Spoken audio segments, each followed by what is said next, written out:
Çka bëni ju si shoqat për ata të cilët ndoshta ende nuk e dinë dhe nuk janë në dieni? Po ne, realizojmë shumë aktivitete, po do ndalem vetëm te aktivitetet e sezonit dimror. Ne me shumë sukses përfunduam këtë sezon dimror të dielën e kaluar me aktivitete në manastirin e Mateçit, që ishte një aktivitet jashtëzakonisht i madh.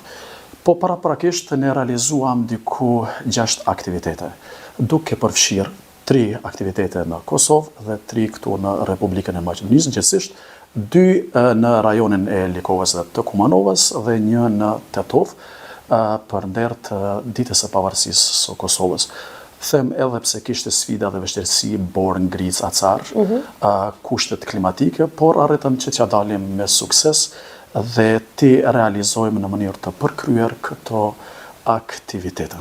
Le të flasim pra edhe për ecjen e fundit të cilën e keni zhvilluar në manastirin e Mateçit, si shkoi dhe... Po ishte shumë mirë. Të dielën e kaluar, ne siç thash organizuam dhe aktivitetin e fundit për këtë sezon dimror, sepse siç dihet do të fillojë edhe muaji i shenjtë i Ramazanit dhe ku ne do të bëjmë ndërprerjen e aktiviteteve për shkak dihet të vështirësive dhe sfidave që hasim gjatë muajit të Ramazanit, dhe kjo është njëra ndër to që s'mund të realizojmë aktivitete. Aktiviteti i Mateçit ishte një aktivitet madhor, siç thash, dhe patëm mundësi të kemi shumë pjesëmarrës, një numër të madh pjesëmarrësh të gjitha moshave, duke filluar edhe nga ato filloristë. Filluam nga Mateçi në drejtim të manastirit të Mateçit, në një distancë gjithsej prej 7.3 ose 7.5 diku, në një drejtim, gjithsej 15 km.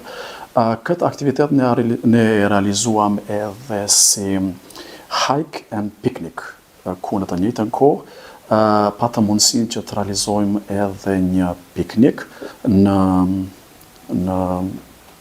oborrin e manastirit, ku të gjithë kaluam shumë mirë, moti ishte shumë i mirë, i qëndrueshëm, me diet ishte pak ftohtë, por megjithatë kaluam një ditë shumë të mirë, një ditë e kaluar temose mirë në kalendarin e shoqatës Karadokut.